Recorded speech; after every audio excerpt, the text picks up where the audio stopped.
সর্বপ্রথম ছন্দের মাধ্যমে কবি লিখছে, শোনো।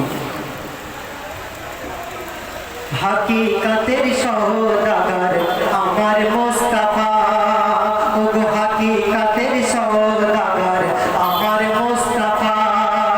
যার ওসিলায় ধন্য মানব ধন্য ওই কাবা, আর যার আলোতে আলোকিত, যার আলোতে আলোকিত সিদরাতুল মুনতাহা, ওগো যার আলোতে আলোকিত সিদরাতুল মুনতাহা, তিনি হলেন সূরা ইয়াসিন আর সূরা তাহা, তিনি হলেন সূরা ইয়াসিন আর সূরা তাহা, আর সূরা বাকারার কর্ণধার দয়ার নবীজি আমার, সূরা বাকারার কর্ণধার দয়ার নবীজি আমার, মা কানা মুহাম্মাদুরে আমার মুহাম্মদ রাসূল এলো রে সাফায়াতের মাঝে, পার করাতে কুল সিরাতের ফুল গো এলো, পার করাতে কুল সিরাতের ফুল। তারপর পাক পাঞ্জাতনের নূরকে কোথায় রাখা ছিল, তাই কবি ছন্দের মাধ্যমে লিখছে, বলছে, শোনো। আলমে আরওয়াতে লেখা মুহাম্মদ রাসূল, ওই আলমে আরওয়াতে লেখা মুহাম্মদ রাসূল,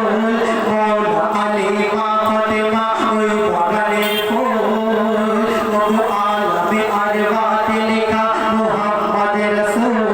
মওলা আলী মা ফাতেমা ওই বাগানের ফুল, আর মওলা হাসান মওলা হোসেন ওই বাগের বুলবুল, ওগো মওলা হাসান মওলা হোসেন ওই বাগের বুলবুল, যাদের ওসিলায় পার হবে সব কুল সিরাতের ফুল, যাদের ওসিলায় পার হবে সব কুল সিরাতের ফুল,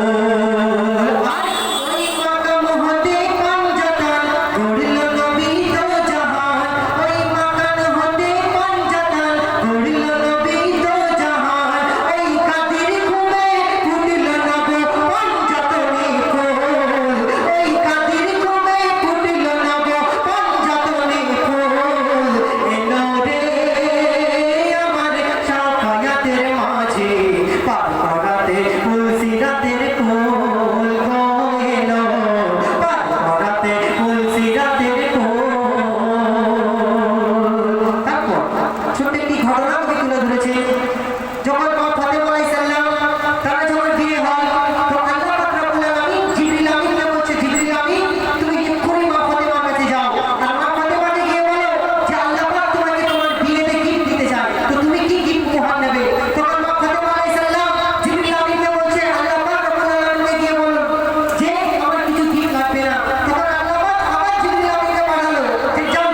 মা ফাতেমাকে গিয়ে বলো যে না তোমাকে কিছু না কিছু একটা উপহার দিতে হবে। তখন মা ফাতেমা কি বলেছিল, কবি ছন্দের মাধ্যমে লিখছে, অতি মূল্যবান কথাই বলতে, শোনো। মা ফাতেমা